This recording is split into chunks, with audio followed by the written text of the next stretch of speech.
Hi friends, welcome to Salem Padma சமையல். நம்ம சேனலை சப்ஸ்கிரைப் பண்ணதும் பண்ணிக்கோங்க, பக்கத்தில் இருக்கிற பெல் பட்டனை அழுத்திக்கோங்க. இன்றைக்கி நம்ம என்ன பார்க்க போகிறோன்னா கேப்சிகம் டொமேட்டோ கறி. இது பார்த்திங்கன்னா சப்பாத்தி பூரிக்கெலாம் சைடிஷாக வச்சுக்கலாம். வாங்க எப்படின்னு போய் பார்க்கலாம். இப்போ கேப்சிகம் டொமேட்டோ கறிக்கு பார்த்திங்கன்னா இந்த மீடியம் சைஸு குடமிளகாய் 2 இந்த மாதிரி கட் பண்ணி வச்சுருக்கேன். ஒரு பெரிய வெங்காயம் இந்த மாதிரி பொடிசாக கட் பண்ணி வச்சுருக்கேன். 2 தக்காளி இந்த மாதிரி மிக்சியில் அரைச்சி வச்சுருக்கேன். 1 டீஸ்பூன் அளவுக்கு இஞ்சி பூண்டு பேஸ்ட்டு. இது சீரகம் பார்த்திங்கன்னா தாளிக்கிறதுக்கு 1/4 டீஸ்பூன். இது பார்த்திங்கன்னா மல்லித்தூள் 1 teaspoon, 1/2 teaspoon garam masala, 1/2 teaspoon மிளகாத்தூள், 1/2 டீஸ்பூன் சீரகத்தூள், 1/4 டீஸ்பூன் மஞ்சள் பொடி, மல்லித்தலை. இப்போ பாருங்கள், ஒரு பேன் வச்சுருக்கேன். 2 ஸ்பூன் ஆயில் ஊற்றிக்கிறேன்.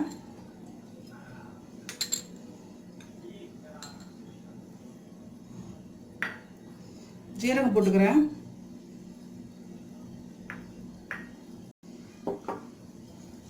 ஜீரகம் நல்லா பொரியணும். வெங்காயம் போட்டுக்கிறேன்.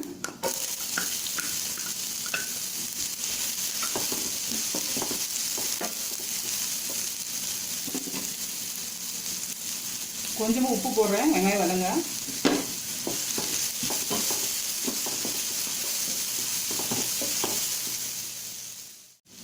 பாருங்கள், வெங்காயம் நல்லா இந்த மாதிரி கலர் நல்லா சேஞ்ச் ஆகணும். இஞ்சி பூண்டு பேஸ்ட் போடுறேன்.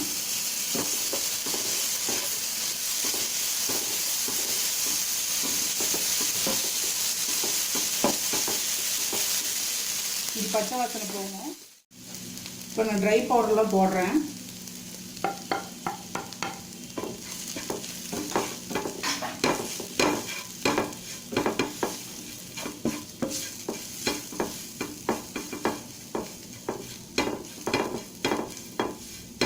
இப்போ தக்காளி பேஸ்ட் போடுறேன்.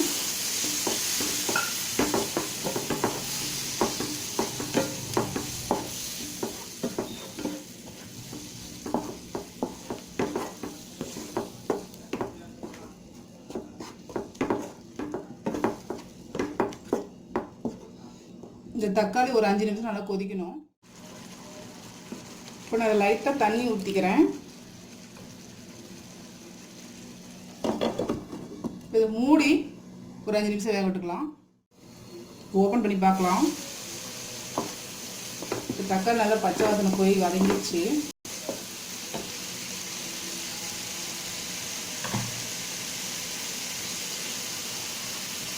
இப்போ குடமிளகாய் போடுறேன்.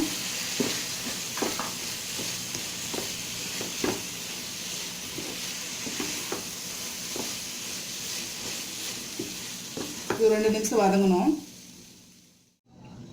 இப்போ 2 நிமிஷம் ஆயிடுச்சு. இப்போ தேவையான அளவு உப்பு போட்டிருக்கலாம். வதங்கும் போது லைட்டாக போட்டிருக்கேன் நான்.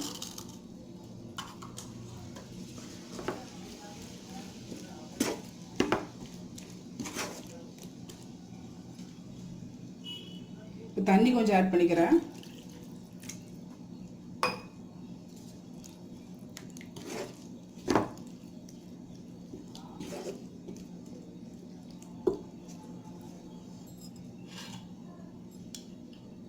க்ளோஸ் பண்ணி மறுபடியும் ஒரு 5 மினிட்ஸ் வேக விட்டுக்கலாம். ஓப்பன் பண்ணி பார்க்கலாங்க. குடமிளகாய் நல்லா வெந்துருச்சுங்க. அவ்வளோதான், மல்லித்தலை போட்டு இறக்க முடிஞ்சுடுங்க. நம்ம கேப்சிகம் கறி ரெடிங்க.